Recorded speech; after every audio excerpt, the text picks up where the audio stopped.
Imagine for a moment that somewhere in the middle of Texas there was a large foreign military base, say Chinese or Russian.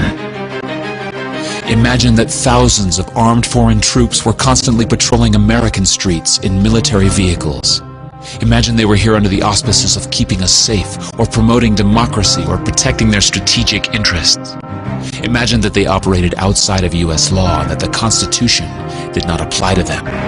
Imagine that every now and then they made mistakes or acted on bad information and accidentally killed or terrorized innocent Americans, including women and children, most of the time with little or no repercussions or consequences. Imagine that they set up checkpoints on our soil and routinely searched and ransacked entire neighborhoods of homes. Imagine if Americans were fearful of these foreign troops and overwhelmingly thought America would be better off without their presence.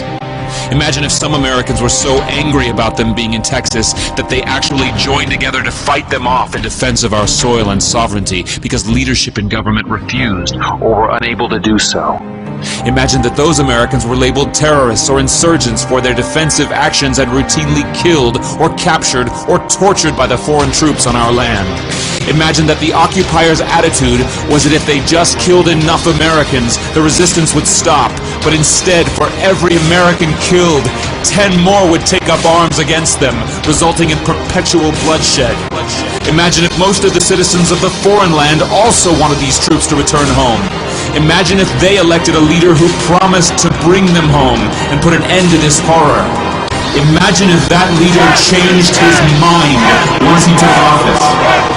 The reality is that our military presence on foreign soil is as offensive to the people that live there as armed Chinese troops would be if they were stationed in Texas.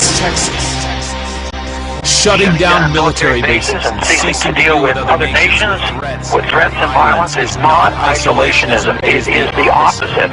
Opening ourselves up to friendship, honest trade, and diplomacy is the foreign policy of peace and prosperity. It is the only foreign policy that will not bankrupt us in the short order, as our current actions most definitely will. I share the disappointment of the American people in the foreign policy rhetoric coming from the administration. The sad thing is, our foreign policy will change eventually, as Rome's did, when all budgetary and monetary tricks to fund it are exhausted.